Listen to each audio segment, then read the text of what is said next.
الحمدللہ نحمدہ ونستعینہ ونستغفرہ ونؤمن بہ ونتوکل علیہ ونعوذ باللہ من شرور انفسنا ومن سیئات اعمالنا من یہدہ اللہ فلا مضل له ومن یضللہ فلا ہادی له ونشہد ان لا الہ الا اللہ وحدہ لا شریک لہ ونشہد ان سیدنا محمدا عبدہ ورسولہ ارسلہ بالہدی ودین الحق لیظہرہ علی الدین کلہ وکفی باللہ شہیدا فصلی اللہ علیہ وسلم تسلیما کثیرا کثیرا اما بعد فاعوذ باللہ من الشیطان الرجیم بسم اللہ الرحمن الرحیم یریدون لیطفئوا نور اللہ بافواہہم واللہ متم نورہ ولو کرہ الکافرون هو الذی ارسل رسولہ بالہدی ودین الحق لیظہرہ علی الدین کلہ ولو کرہ المشرکون۔ محترم بزرگوں، دوستوں، عزیزوں اور بھائیوں، آپ کو یاد ہوگا کہ جمعے کے اجتماعات میں آج کل ہم سیرت النبی کے بیان کی سعادت حاصل کر رہے ہیں۔ نبی اکرم صلی اللہ علیہ وسلم پر وحی کا آغاز ہوا 610 عیسوی میں، جب آپ کی عمر مبارک 40 سال تھی۔ اولاً نبی اکرم صلی اللہ علیہ وسلم نے اپنے اس ایکسپیرینس کو، اپنی اس حیثیت کو اپنے امیڈیٹ سرکل میں شیئر کیا۔ آپ کے جگری دوست ابو بکر رضی اللہ تعالیٰ عنہ ایمان لے آئے، آپ کی اہلیہ محترمہ حضرت خدیجہ بنت خویلد ایمان لے آئیں، آپ کے چھوٹے بھائی جو آپ ہی کے پاس رہتے تھے، آپ کے کزن حضرت علی رضی اللہ تعالیٰ عنہ ایمان لے آئے، اور آپ کے غلام حضرت زید بن حارثہ ایمان لے آئے۔ حضرت ابو بکر رضی اللہ تعالیٰ عنہ نے اس کو اپنے دوستوں کے ساتھ شیئر کیا، یعنی اس وقت کی جو سول سوسائٹی تھی، صاحب حیثیت لوگ تھے اور سینسیبل تھے، نیک تھے، شریف تھے، وہ ان کے ذریعے سے ایمان لے آئے۔ پھر نبی اکرم صلی اللہ علیہ وسلم کو اپنے خاندان میں اپنی اس حیثیت کے اعلان کا حکم ملا، تو نبی اکرم صلی اللہ علیہ وسلم نے بنو ہاشم کو کھانے پر بلایا 2 مرتبہ اور ان کے سامنے بات رکھی۔ اس کے بعد آپ کو حکم ہوا کہ آپ سر عام یہ بات کہیں، تو کوہ صفا پر آپ چڑھے اور وہاں آپ نے اعلان فرمایا، وا صباحا، ہائے وہ صبح جو آنے والی ہے۔ لوگ اکٹھے ہوئے تو آپ نے ان تک دعوت پہنچائی۔ جو ہی یہ دعوت پبلک ہوئی تو اس پبلک رسپانس، پبلک کرنے کی جو تھی بات، اس کے رسپانس میں کچھ بہت سے لوگ جو ہے علی اعلان ایمان لائے نبی اکرم صلی اللہ علیہ وسلم پر۔ اس پر تشدد کا آغاز ہوا ان کے بڑوں کی طرف سے، جو غلام تھے ان کے آقاؤں کی طرف تھے، جو نوجوان تھے خاندان کے بڑوں کے ذریعے سے، اسی طرح ہر طبقے کے ساتھ کچھ نہ کچھ تشدد ہوا۔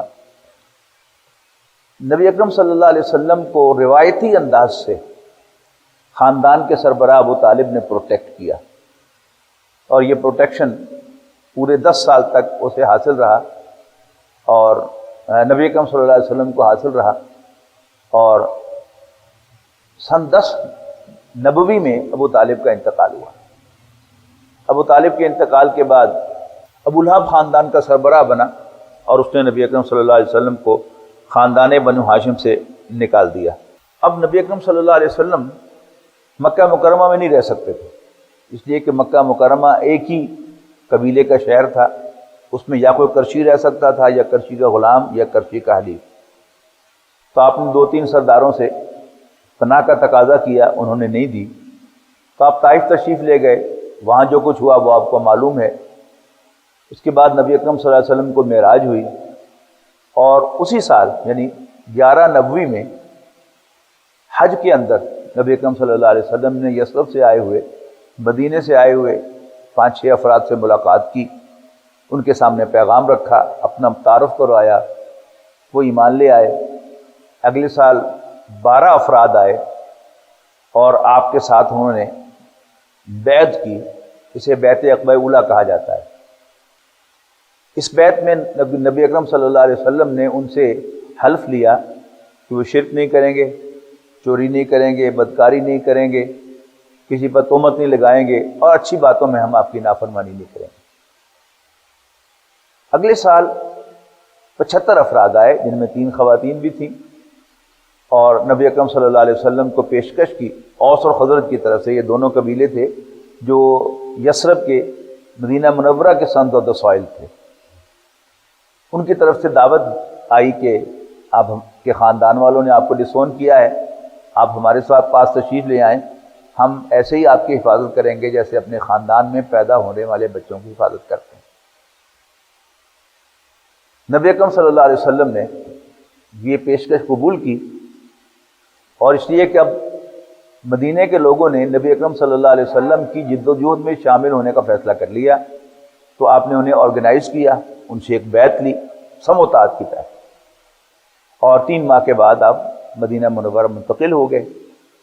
جاتے ہی آپ نے پہلے مسجد نبوی تعمیر کی، پھر مسلمانوں کے درمیان بھائی چارہ قائم کیا، ایک مہاجر کو ایک انصاری کا بھائی بنا دیا، اور اس کے بعد آپ مختلف قبائل سے جا کر ملے، یعنی 2 قبیلے تو یہی تھے، اوس اور خزرج، اور 3 بڑے قبیلے مدینہ منورہ میں آباد تھے یہود کے۔ تو ان سے آپ نے ملاقاتیں کی اور انہیں متوجہ کیا کہ تم ایک ہی جگہ رہتے ہو، پھر لڑتے کیوں؟ انہوں نے کہا جی ہمارے ایشوز ہوتے ہیں جس کے لیے پھر ہمیں لڑنا پڑتا ہے۔ تو آپ نے انہیں کنوینس کیا کہ بجائے لڑائی کے اپنے ایشوز کی پولیٹیکل سیٹلمنٹ کی کوشش کیا کرو۔ انہوں نے کہا جی پھر بھی اگر کوئی نہ مانے؟ انہوں نے کہا کوئی بندہ تو ہوگا آپ میں سے جس کا سب احترام کرتے ہوں، اس کو اپنا جج مان لو کہ جو فیصلہ ہوگا فائنل اس کا، اس کو مان لو گے۔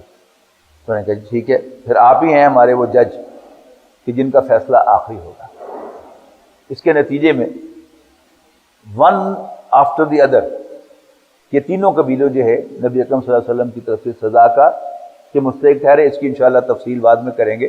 ربیع الاول سن 1490 میں یہ 6 کام نبی اکرم صلی اللہ علیہ وسلم نے کیے۔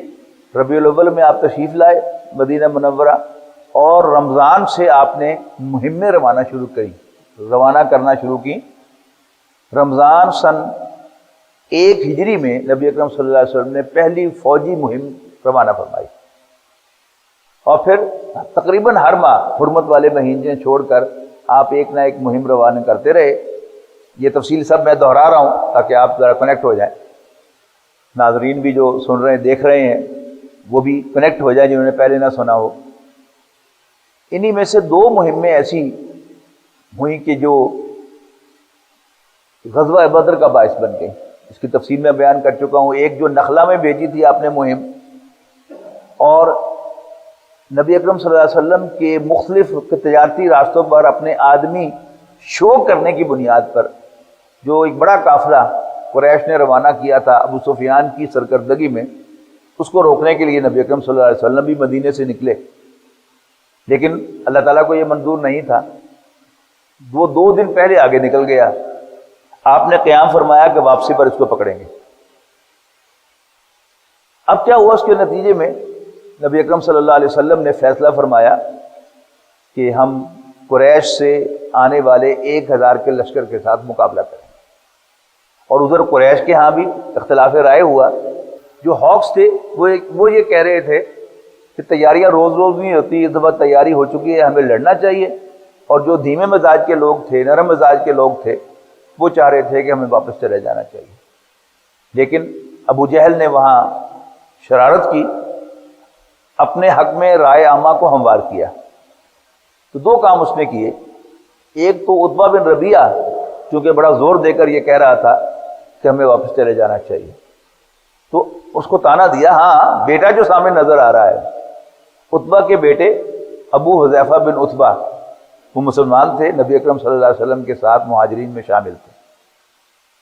اور دوسرا کام اس نے یہ کیا کہ وہ جو نخلا میں ایک آدمی قتل ہوا تھا، اس کے بھائی کو بلایا، عبداللہ حضرمی کے بھائی کو۔ اس نے اپنے کپڑے پھاڑے اور دہائی دی، میرے بھائی کا خون۔ یہ قریش کے خون کو بھڑکانے کے لیے بڑا ایفیکٹو ٹول تھا. تو اس پر عتبہ بن ربیعہ جو ہے وہ اس پہ کہتا چلو پھر. لہذا عتبہ بن ربیعہ سب سے پہلے اپنے بیٹے اور اپنے بھائی کو لے کر میدان میں آیا. تو یہ ایک خاص بات ہے جو نوٹ کرنے کی ہے. لہذا سب سے پہلے وہی واصل جہنم ہوئے ہیں 3. ادھر نبی اکرم صلی اللہ علیہ وسلم نے بھی صحابہ سے مشورہ کیا. آپ کا رجحان سامنے آ گیا کہ آپ 1000 کے لشکر سے جنگ کرنا چاہتے ہیں، لیکن آپ کا جو مخصوص انداز تھا کہ آپ ہر معاملے میں مشورہ فرماتے تھے، اسی کی آپ نے تلقین بھی کی ہے کہ آپ نے مشورہ فرمایا اور فائنلی سب نے ایگری کیا کہ جیسے آپ کا جی چاہتا ہے آپ کریں، ہم آپ کے ساتھ ہیں. تو صحابہ کو پوری طرح کانفیڈنس میں لے کر نبی اکرم صلی اللہ علیہ وسلم میدان بدر میں اترے اور آپ نے ایک جگہ کا انتخاب کیا. ایک صحابی نے عرض کیا کہ اللہ کے رسول، آپ نے یہ جو جگہ منتخب کی ہے یہ اللہ تعالیٰ کے حکم سے ہے یا یہ کوئی اسٹریٹجک پوزیشن آپ نے لی ہے؟ آپ نے فرمایا کہ نہیں، اللہ کا حکم تو نہیں ہے، لیکن میں نے اس جگہ کو بہتر سمجھا ہے اس لیے میں نے اس کو اختیار کیا ہے. تو اس نے کہا کہ اللہ کے رسول، میرے خیال کے مطابق وہ جگہ جو ہے وہ زیادہ مناسب ہے. تو نبی اکرم صلی اللہ علیہ وسلم نے وہاں کوئی اپنی انانیت جو ہے اس کا مظاہرہ نہیں کیا کہ تینوں پتا کہ میں نے پتا. نبی اکرم صلی اللہ علیہ وسلم نے پوزیشن تبدیل کر لی. بعد میں اندازہ ہو کہ واقعی وہ اسٹریٹجیکلی بہتر جگہ تھی کہ وہ ریتلی جگہ تھی. رات کو بارش ہوئی، اللہ تعالیٰ کی رحمت برسی، تو جو ریت تھی وہ سخت ہو گئی، اور جو دوسری جگہ جہاں قریش نے جا کر پڑاؤ ڈالا تھا وہاں مٹی تھی اور وہ دلدل بن گئی. لہذا ان کو لڑائی لڑنے میں دقت پیش آئی اور مسلمانوں کو ایک اسٹرانگ جگہ جو ہے وہ لڑنے کے لیے مل گئی. اس موقع پر اب ذہن میں رکھیے گا کہ ایک طرف 1000 کا لشکر ہے اور دوسری طرف کل 313 یا 314 افراد ہیں، لیکن اللہ تعالیٰ کی مدد آئی. فرشتے اترے اور کیونکہ شیطان بھی خود ان کے ساتھ آیا ہوا تھا تو وہ دم دبا کر بھاگنے لگا. تو اس کو کہا دوسروں نے کہ کتنے چلے ہیں اور تم سانو اگے ڈا کے کتنے چلے ہیں؟ انہوں نے کہا جو کچھ میں دیکھ رہا ہوں وہ تم نہیں دیکھ رہے، لہذا میں تو اللہ سے ڈرتا ہوں. کیونکہ دیکھیے شیطان کی، یعنی ہم سب کے دلوں سے وہ اللہ کا خوف نکالنا چاہتا ہے لیکن خود کہتا ہے کہ میں اللہ سے ڈرتا ہوں، اور وہ بھاگ گیا. اللہ تعالیٰ کی مدد اتری. اب اللہ تعالیٰ کی مدد جب آتی ہے، خصوصی مدد خاص طور پر جو میریکلس نیچر کی ہو، اس میں آپ یہ نہیں کہہ سکتے کہ اس سے کیا ہوا. یعنی ملٹیپل ایفیکٹس کہ قریش کی ہمتیں ٹوٹ گئیں اور مسلمانوں کی ہمتیں بڑھ گئیں. یعنی جب میرے پیچھے میرے کندھے پہ ہاتھ رکھ کے کوئی اسٹرانگ کھڑا ہو، اس کی میں بڑی ٹپیکل مثال دیتا ہوں کہ جب ایک نیا گریجویٹ MBBS کرتا ہے، ہاؤس جاب میں چلا جاتا ہے، تو پہلی دفعہ آپریشن کرتے ہوئے اس کے ہاتھ کانپ رہے ہوتے ہیں، لیکن جب اس کا پروفیسر اس کو تھپکی دیتا ہے، نہیں پتر کر، کوئی غلطی ہو جائے گی سامنے آگے، اس میں ہمت آ جاتی ہے کہ میرے پیچھے میرا پروفیسر ہے. تو اللہ تعالیٰ کی طرف سے جب ہمت بندھا دی جائے، خواہ فرشتہ نہ بھی بھیجے، اس کے بغیر بھی اللہ تعالیٰ کر سکتا ہے، لیکن وہاں تو باقاعدہ اللہ تعالیٰ نے فرشتے نازل فرمائے. اس سے ایک طرف مسلمانوں کی ہمت بڑھ گئی اور دوسری طرف قریش کی ہمت ٹوٹ گئی، اور دیکھتے ہی دیکھتے ان کے تمام بڑے بڑے سردار وہ واصل جہنم ہو گئے. عتبہ بن ربیعہ، شیبہ، ولید، ابو جہل، نضر بن حارث، یہ سب جو بڑے بڑے تھے وہ سب ڈھیر ہو گئی وہیں پر. 70 قریش کے سردار جو تھے وہ واصل جہنم ہوئے اور صرف 13 مسلمان شہید ہوئے، اور چوتھے مسلمان جو تھے وہ واپس جاتے ہوئے شہید ہوئے تھے 14ویں. تو یہ کل تھی اس لڑائی کے اندر مسلمانوں کا جو نقصان ہوا، جانی نقصان. لیکن اس جنگ سے پورے عرب میں نبی اکرم صلی اللہ علیہ وسلم اور مسلمانوں کی ایک دھاک بیٹھ گئی. نبی اکرم صلی اللہ علیہ وسلم نے جو بھی مسلمان شریک ہوئے تھے بدر میں، ان کو ایک خوشخبری سنائی جس کو میں سمجھتا ہوں کہ ہم سب مانیں گے کہ بہت بڑی خوشخبری تھی. اللہ تعالیٰ کی طرف سے خوشخبری سنائی کہ ان کے سب اگلے پچھلے گناہ معاف ہو گئے. یعنی پچھلے معاف ہونا تو سمجھ میں آتا ہے، لیکن اللہ تعالیٰ مالک ہے نا، خوش ہو جائے تو اس جگہ کے اگلے گناہ بھی معاف ہیں. اور نبی اکرم صلی اللہ علیہ وسلم نے صرف یہ کہا ہی نہیں، یعنی بعد میں جا کر جب فتح مکہ کا آپ نے پروگرام بنایا، مکہ پر چڑھائی کرنے کا، تو کہا کہ اس کو سیکرٹ رکھیں، تیاری کرو لیکن ابھی اس کا اعلان نہیں کرنا۔ تو ایک بدری صحابی تھے حاتم بن ابی بلتہ رضی اللہ تعالیٰ عنہ، ان کی فیملی جو تھی مکے میں تھی، تو انہوں نے ایک خفیہ پیغام مکہ کے سرداروں کی طرف بھیج دیا، قریش کی طرف بھیج دیا کہ نبی اکرم صلی اللہ علیہ وسلم تم پر حملہ آور ہونے والے۔ نبی صلی اللہ علیہ وسلم کو وحی کے ذریعے سے اطلاع ہوئی کہ ایک خط ہے جو مدینے سے مکہ جا رہا ہے، ایک عورت کے پاس ہے جو سفر کر رہی ہے مکہ کی طرف۔ تو آپ نے حضرت علی اور ایک اور صحابی کو بھیجا اور ان سے کہا کہ فلاں جگہ پر ایک عورت مکے کی طرف سفر کر رہی ہے، اس کے پاس ایک خط ہے جو لے آؤ۔ تو جب وہ پہنچے دونوں صحابی نبی اکرم صلی اللہ علیہ وسلم کے رضی اللہ عنہما، تو انہوں نے واقعی اس مقام پر ایک عورت کو پایا۔ اس سے کہا کہ تمہارے پاس ایک خط ہے۔ حضرت علی نے کہا، حضرت علی نے فرمایا کہ تمہارے پاس خط ہے، دے دو۔ اس نے جھاڑ کے کہا لا حول ولا قوت، میرے پاس تو کچھ بھی نہیں ہے، دیکھ لو۔ تو حضرت علی نے فرمایا کہ مجھے خبر دی ہے اللہ کے رسول صلی اللہ علیہ وسلم نے، اور یہ خبر سچی ہے، تم مجھے شرافت سے خط نہیں دو گی تو پھر میں تمہاری تلاشی لے کر بھی خط نکالوں گا۔ اس پر وہ ڈری اور اس نے اپنے بالوں کی میڑیاں کی ہوئی تھی، ان کے اندر وہ خط رکھ کے اس کو چھپایا ہوا تھا۔ تو اس نے پھر وہاں سے اپنی میڑیاں کھول کر تو نیچے سے خط نکال کر حضرت علی کو دیا۔ تو حضرت علی وہ خط لے کر آئے اور مسجد نبی میں رسول اللہ صلی اللہ علیہ وسلم کے سامنے پیش کیا۔ اس خط کو کھولا گیا اور پڑھا گیا تو وہ خط جو تھا حاتم بن ابی بلتہ کا تھا۔ تو حضرت عمر نے فرمایا کہ اللہ کے رسول آپ اجازت دیں تو میں اس منافق کی گردن اڑا دوں۔ ہم نے فرمایا نہیں نہیں نہیں بدری ہے۔ یہ ہوتا ہے یقین، اللہ تعالیٰ نے اعلان کر دیا ہے کہ ان کے اگلے پچھلے سب گناہ معاف ہیں، تو واقعتاً معاف ہیں، تو کوئی سزا نہیں دی گئی حاتم بن ابی بلتہ کو۔ حالانکہ ایک بہت بڑی بات تھی کہ نبی اکرم صلی اللہ علیہ وسلم کا ایک یعنی جنگی موو جو ہے جس کو سیکرٹ رکھنے کا آپ نے حکم دیا تھا، اس کو توڑ دیا۔ تو غزوہ بدر کے نتیجے میں اللہ تعالیٰ نے ایک بڑی زبردست فتح دی۔ قریش کا غم و غصہ یہ دیکھنے والا تھا، خاص طور پر جو عتبہ، وہ خود بھی واسل جہنم ہوا، اس کا بھائی بھی اور اس کا بیٹا بھی، عتبہ، شیبہ اور ولید، یہ واسل جہنم ہو گئے۔ اس خاندان کو سب سے زیادہ غم و غصہ تھا۔ جو ہند ہے ابو سفیان کی بیوی، یعنی اس کا چچا بھی گیا، یہ عتبہ کی بیٹی تھی، اس کا چچا بھی گیا، باپ بھی گیا اور بھائی بھی گیا۔ سب سے زیادہ غم و غصہ جو ہے اس کے اندر تھا، اور اس نے قریش کو بھڑکانے میں بڑا اہم کردار ادا کیا کہ شرم نہیں آئی تمہیں، مار کھا کے آ گئے ہو، تمہیں بدلہ لینا چاہیے۔ اور ایک غلام تھا اس کا وحشی، اس کو کہا کہ اگر تم حمزہ کو قتل کر دو، اس لیے کہ حضرت حمزہ نے عتبہ کو قتل کیا تھا غزوہ بدر میں، تو میں تمہیں آزاد کر دوں گا۔ بہرحال پوری تیاری کے ساتھ 13 ماہ کے بعد، یعنی رمضان سن 2 ہجری میں غزوہ بدر ہوا ہے، اور شوال سن 3 ہجری میں قریش پھر چڑھ کر آئے۔ نبی اکرم صلی اللہ علیہ وسلم کو خبر ہوئی کہ قریش کا ایک بہت بڑا لشکر حملہ آور ہونے والا ہے مدینہ منورہ پر، تو آپ نے پھر مشورہ فرمایا۔ وہاں نبی اکرم صلی اللہ علیہ وسلم کا اپنا رجحان شہر کے اندر رہ کر جنگ کرنے کا تھا، اور مبارک پوری صاحب نے جو لکھا ہے کہ غالباً اس کی وجہ یہ تھی کہ رسول اللہ صلی اللہ علیہ وسلم یہ محسوس کرتے تھے کہ ہم تعداد میں کم ہیں، اور اگر ہم اندر رہ کر جنگ کریں گے تو مرد نیچے 10 بدس لڑیں گے اور عورتیں اور بچے اوپر سے پتھر ماریں گے۔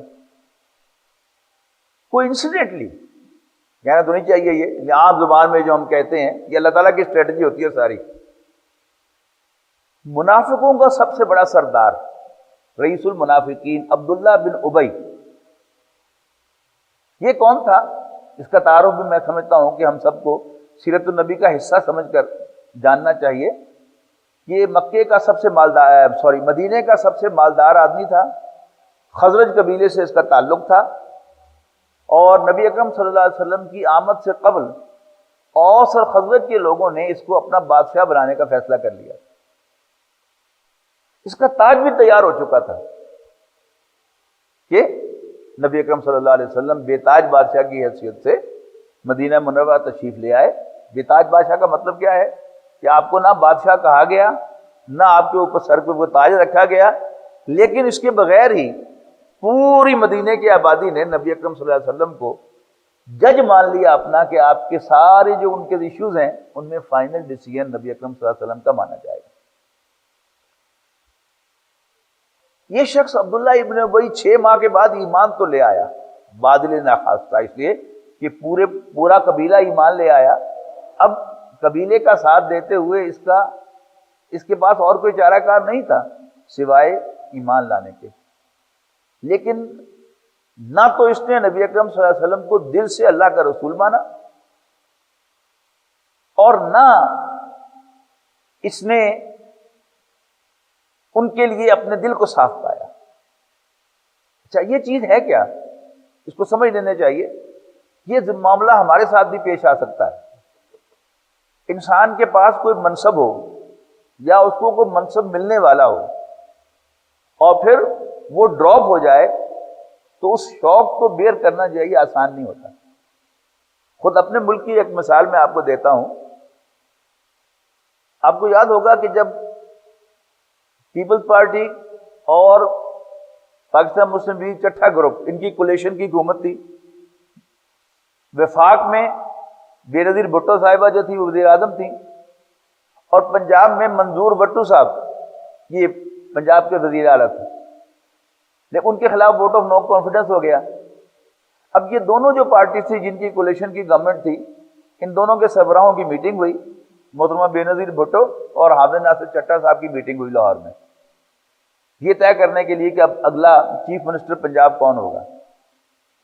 تو طے ہو گیا کہ جو فائنانس منسٹر تھے مخدوم الطاف حسین، وہ پنجاب کے چیف منسٹر ہوں گے، اور دونوں نے اکٹھے پریس کانفرنس کر کے اس بات کا اعلان بھی کر دیا۔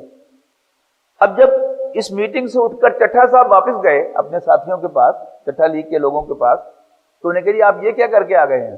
آپ بھول گئے کہ ہماری جو کولیشن تھی اس میں یہ بنیاد تھی کہ مرکز کی وزارت عظمیٰ پیپلز پارٹی کے پاس ہوگی، لیکن پنجاب کی چیف منسٹری جو ہے وہ ہمارے پاس ہوگی۔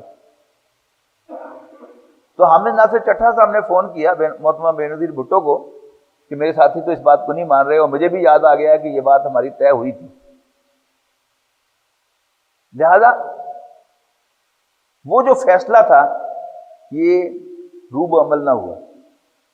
یعنی جب اعلان ہو گیا مخدوم الطاف حسین پنجاب کے چیف منسٹر ہوں گے، تو انہوں نے تو اپنے سر پر وہ پنجاب کا تاج جو تھا وہ رکھ لیا تھا خیالوں میں۔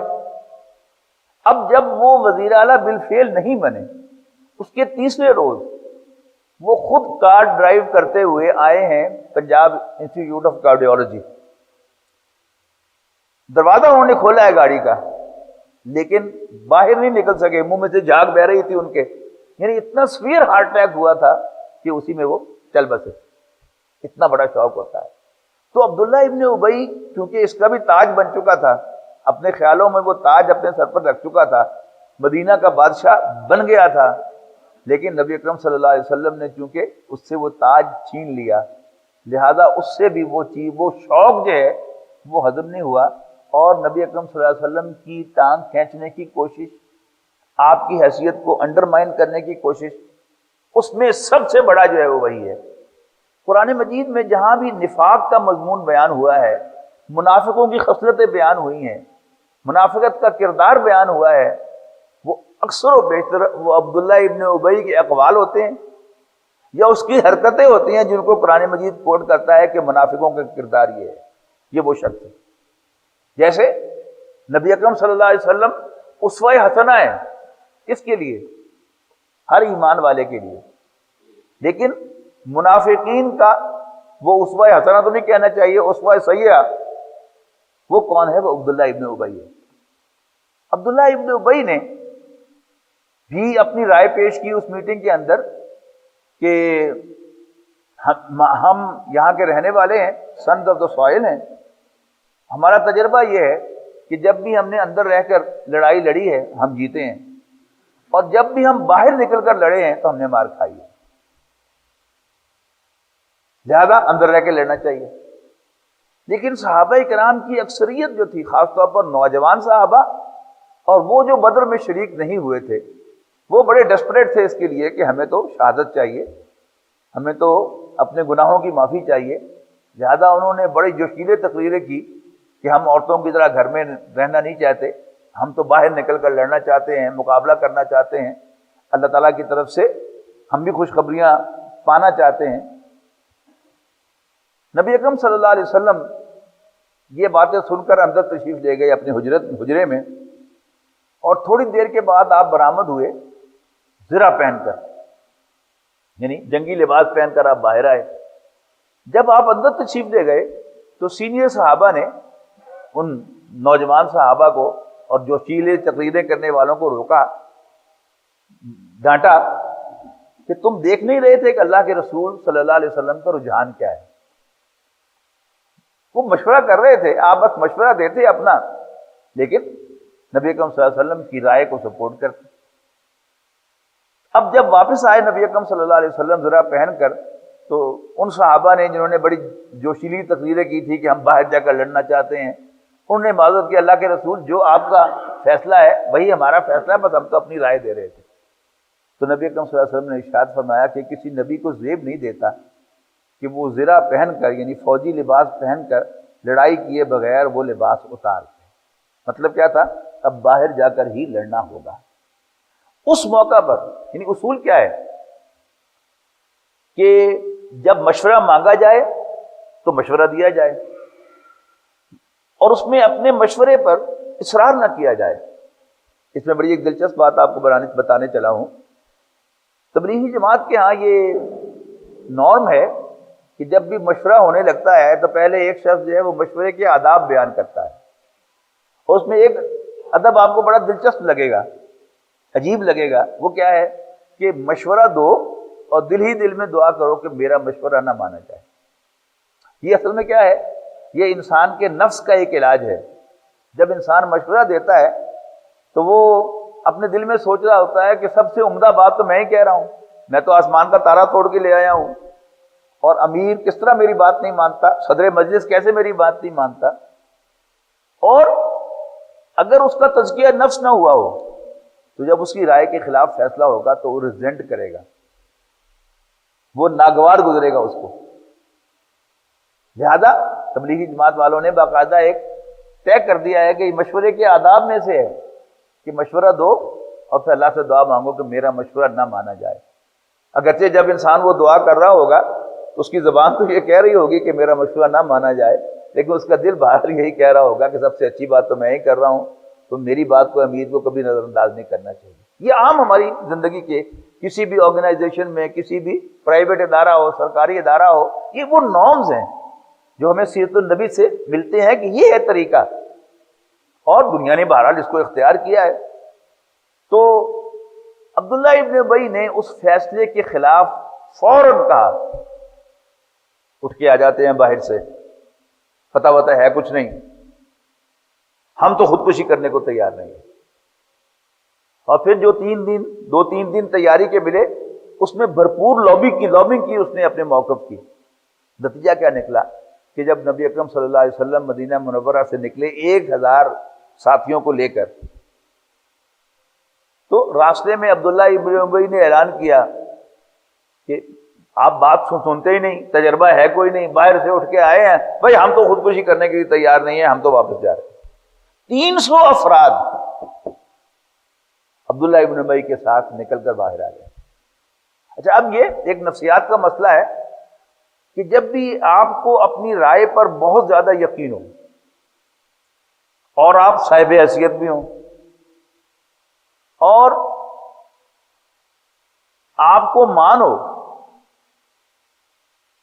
کہ میں کچھ بندوں کو ساتھ شامل کر سکتا ہوں اور امیر کو ٹف ٹائم دے سکتا ہوں، پریزیڈنٹ کو ٹف ٹائم دے سکتا ہوں، صدر کو ذلیل کر سکتا ہوں، تو پھر کیا ہوگا؟ آپ نکلیں گے اور پھر آپ دعا کریں گے دل ہی دل میں کہ یا اللہ یہ مشن فیل ہو جائے، ان کو ناکامی ہو جو آگے جا رہے ہیں، تاکہ میں کل کو کہہ سکوں کہ لے جے سواد منع نہیں کیا تھا. اس کا فائدہ کیا ہوتا ہے کہ آئندہ جو ہے یہ میری بات جو ہے اس پر توجہ دی جائے گی اور اس پر فیصلہ کیا جائے گا, تو یہی وہ کرتے رہے ہوں گے. اللہ کا کرنا کیا ہوا کہ نبی اکرم صلی اللہ علیہ وسلم پہلے احد کے میدان میں پہنچ گئے, اور آپ نے احد پہاڑ جو اونچا پہاڑ تھا اس کو اپنی پشت پہ کر لیا. یہ بڑی اسٹریٹجک موو تھی رسول اللہ صلی اللہ علیہ وسلم کی.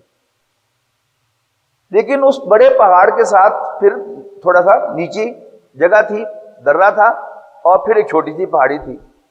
تو نبی اکرم صلی اللہ علیہ وسلم نے ایک ماہر کمانڈر کی طرح اس پورے میدان کا جائزہ لیا اور دیکھا کہ یہ پہاڑی جو ہے اس کے ساتھ جو درہ ہے بڑے پہاڑ اور چھوٹی پہاڑی کے درمیان, یہ ایک ایسی جگہ ہے کہ جس سے دشمن ہم پر حملہ آور ہو سکتا ہے پیچھے. تو نبی اکرم صلی اللہ علیہ وسلم نے اس چھوٹی پہاڑی پر 50 افراد کو کھڑا کر دیا, ان کا ایک کمانڈر مقرر کر دیا, اور کہا کہ تم یہاں سے نہ ہلنا یہاں تک کہ تم دیکھو کہ ہمیں شکست ہو گئی ہے اور ہم سب شہید ہو گئے ہیں اور پرندے ہماری بوٹیاں نوچ رہے ہیں. لیکن اللہ کا کرنا کیا ہوا کہ پہلے ہی حلے میں قریش بھاگ نکلے. یعنی وہ جو بدر کا تجربہ تھا اس کی روشنی میں کہ یہ اب ہماری بہت پٹائی کریں گے, اور دیکھتے ہی دیکھتے قریش نے کہ پاؤں اکڑ گئے, مسلمانوں کو فتح ہو گئی اور مسلمانوں نے مال غنیمت اکٹھا کرنا شروع کر دیا. اب جو اوپر 50 انداز آپ نے کھڑے کیے تھے, 50 تیر انداز, ان کے درمیان اختلاف رائے ہو گیا.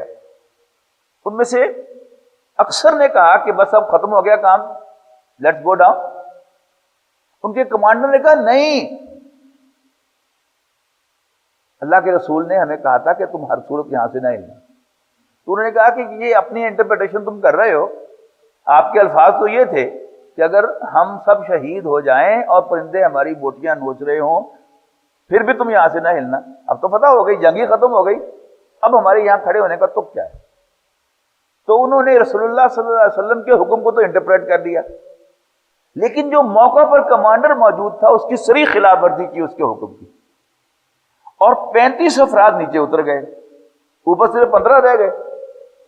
اچھا, ادھر پہاڑ کے پیچھے خالد بن ولید رضی اللہ تعالیٰ عنہ جو ابھی تک مسلمان نہیں ہوئے تھے, کافروں کی طرف سے قریش کی طرف سے لڑتے ہوئے آئے تھے, وہ اس طاق میں بیٹھے تھے کہ کب یہ نیچے اترتے ہیں تو میں حملہ کرتا ہوں. جب اوپر صرف 15 افراد رہ گئے تو خالد بن ولید کا جو رسالہ تھا, وہ کیولری گھڑ سوار دستہ, اب ان کی مہارت کا آپ اندازہ لگائیے کہ وہ بھگاتے ہوئے آئے اور اسی بھاگتے ہوئے گھوڑ سواری کے دوران انہوں نے نیچے سے تیر برسائے اور ان 15 میں سے 14 کو شہید کر دیا اور پیچھے سے مسلمانوں پر حملہ کر دیا. اب چونکہ مسلمان ریلیکس ہو چکے ہوئے تھے, ریلیکس ہو جاتا تھا جب انسان کسی کام سے تو وہ بڑا مختلف ہو جاتا ہے. آپ کو یاد ہوگا کہ جب یہ شادی گھر نہیں بنے تھے اور گھروں میں تقریبات منعقد ہوتی تھی, گلی کے اندر ٹینٹ لگا لیے گئے یا کسی کھلے میدان میں ٹینٹ لگا دیے گئے اور سب کچھ جو ہے وہ خود ہی کرنا ہوتا تھا. ایک آدمی ایسا ہوتا تھا کہ جس کے ذمہ سارا انتظام ہوتا تھا.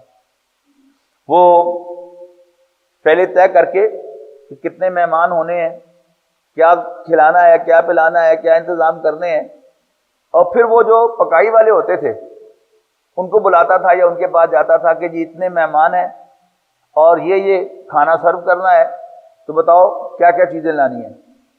ان سے لے کر وہ خشک مسالے جو تھے وہ پہلے مارکیٹ سے لے کے آتا تھا, اور کوئی سبزی ہے یا گوشت ہے تو وہ اس کا بندوبست کر لیتا تھا.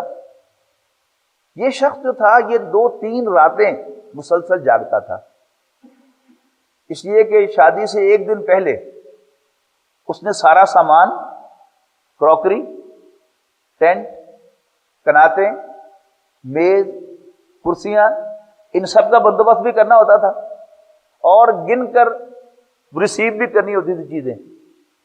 اور اس کے بعد پھر رات بھر وہ جو باورچی ہوتے تھے پکانے والے, ان کو جو جو چیز وہ مانگتے تھے وہ ان کو دینی ہوتی تھی لا کے.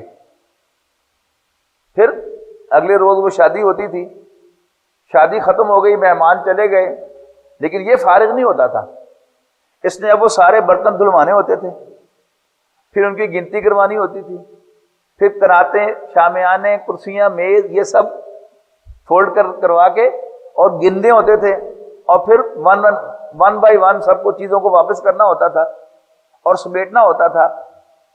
تو یہ مسلسل ان میں کہیں اسے بیٹھے بیٹھے اونگ آ جائے تو آ جائے، لیکن باقاعدہ سوتا نہیں تھا اور ہوتا بھی کچھ نہیں تھا۔ اس لیے کہ انسان کی اللہ تعالیٰ نے ایک نیچر بنائی ہے کہ جب وہ اپنا ایک ٹارگٹ سیٹ کر لیتا ہے تو پھر اس ٹارگٹ کے لیے وہ اپنی ساری انرجیز کو پول کر کے جاگتا رہتا ہے، کرتا رہتا ہے کام۔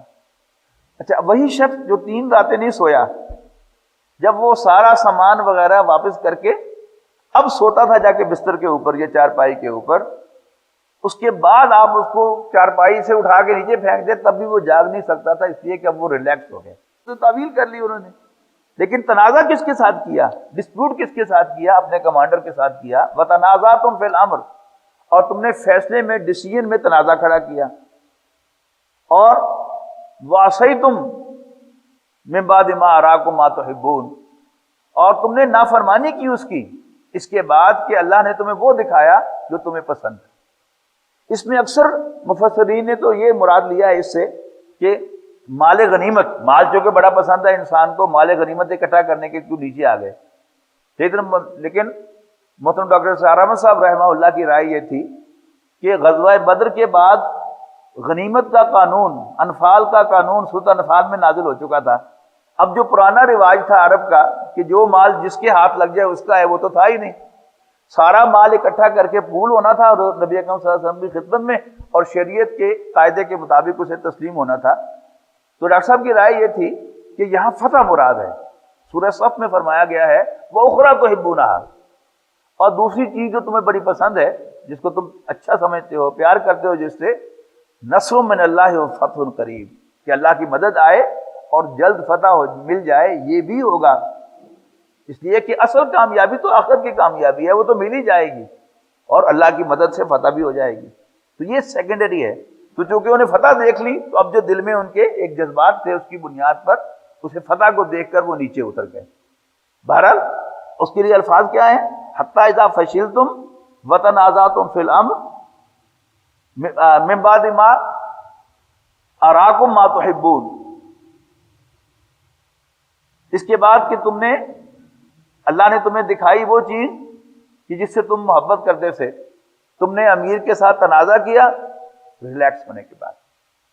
نتیجہ کیا نکلا کہ جب مسلمان ریلیکس تھے اس وقت حملہ کیا پیچھے سے خالد بن ولید کے دستے نے اور بھگدڑ مچ گئی۔ اب یہ چونکہ ان کی اسٹریٹجی میں شامل تھا، لہذا قریش بھی بھاگ کر، جو بھاگ چکے تھے میدان چھوڑ کے جا رہے تھے، وہ بھی واپس آ گئے اور اس بے خبری میں مسلمانوں پر انہوں نے حملہ کیا۔ خود نبی اکرم صلی اللہ علیہ وسلم شدید زخمی ہوئے، آپ پر غشی طاری ہوئی، آپ کے دندان مبارک شہید ہوئے، آپ کی یہ ہڈی، رخسار کی ہڈی کا فریکچر ہوا، آپ نے جو ہیلمٹ پہن رکھا تھا اس کی کڑیاں جو ہیں وہ آپ کے رخسار میں جا کر کھب گئیں، میں بیٹھا ہے۔ یہاں تو صرف ان کی بہن حضرت صفیہ ہے رضی اللہ تعالیٰ عنہ، حضور صلی اللہ علیہ وسلم کی پھوپھی، تو انصاری صحابہ کو، انصار کو فوراً اسٹرائک ہوا کہ ہم سے بہت بڑی غلطی ہوئی۔ تو انہوں نے پھر گھر جا کر اپنی گھر والیوں کو، اپنی بیویوں کو کہا کہ جاؤ حضرت صفیہ کے پاس جاؤ اور وہاں جا کر ذرا صف ماتم بچھاؤ اور ان سے تعزیت کرو جا کے۔ یہ کیا ہے؟ یہ زندہ حقائق ہیں۔ یعنی اگر آپ ہوا میں اڑتے رہیں گے تو آپ کو بہت سے حقائق سے آپ کو پردہ رہے گا، آپ ان کو سمجھ نہیں پائیں گے، لیکن اگر آپ زمین پر آئیں گے تو پھر اندازہ ہوگا کہ یہ hard facts of the life ہیں۔ نبی اکرم صلی اللہ علیہ وسلم وہ تمام انسانی جذبات جو کسی بھی انسان کے اندر ہوتے ہیں وہ رکھتے تھے۔ آپ کو غم بھی آتا تھا اور خوشی بھی ہوتی تھی۔ تو یہ واقعہ بھی بہرحال اپنی جگہ پر پیش آیا ہے۔ جاتے ہوئے ابو سفیان اعلان کر کے گئے کہ اگلے سال پھر ملاقات ہوگی احد کے میدان میں۔ اب نبی اکرم صلی اللہ علیہ وسلم نے اس کے مطابق نکلے اور احد کے میدان کی طرف آئے، اور ابو سفیان بھی ایک دستہ لے کر آئے ہیں لڑنے کے لیے، لیکن راستے ہی میں کوئی ایسا خوف طاری ہوا ان پر کہ وہ واپس چلے گئے، لہٰذا سن 4 ہجری میں کوئی بڑا معرکہ پیش نہیں آیا۔ چھوٹے چھوٹے معرکے تو بے شمار ہیں، اگر آپ کوئی سیرت کی کتاب اٹھا کر پڑھیں گے تو آپ دیکھیں گے کہ وہاں پر ہر 10-15 دن کے بعد کوئی نہ کوئی فوجی مہم ہے، لیکن کوئی بڑی جنگ نہیں ہوئی۔ سن 5 ہجری میں غزوہ خندق ہوا ہے، اس پر انشاءاللہ زندگی رہی تو آئندہ جمعہ گفتگو ہوگی۔ اس کے 2 نام ہیں، ایک غزوہ خندق ہے اور دوسرا اس کا نام ہے غزوہ احزاب۔ حزب کہتے ہیں گروہ کو، احزاب اس کی جمع ہے۔ قریش اپنے سارے الائز کو، پورے عرب کے مختلف قبائل کو ساتھ لے کر آئے تھے، 10,000 کا لشکر تھا جس نے آ کر مدینہ کا گھیراؤ کیا تھا۔ اس پر انشاءاللہ گفتگو ہوگی۔ آخر دعوانا الحمدللہ رب العالمین۔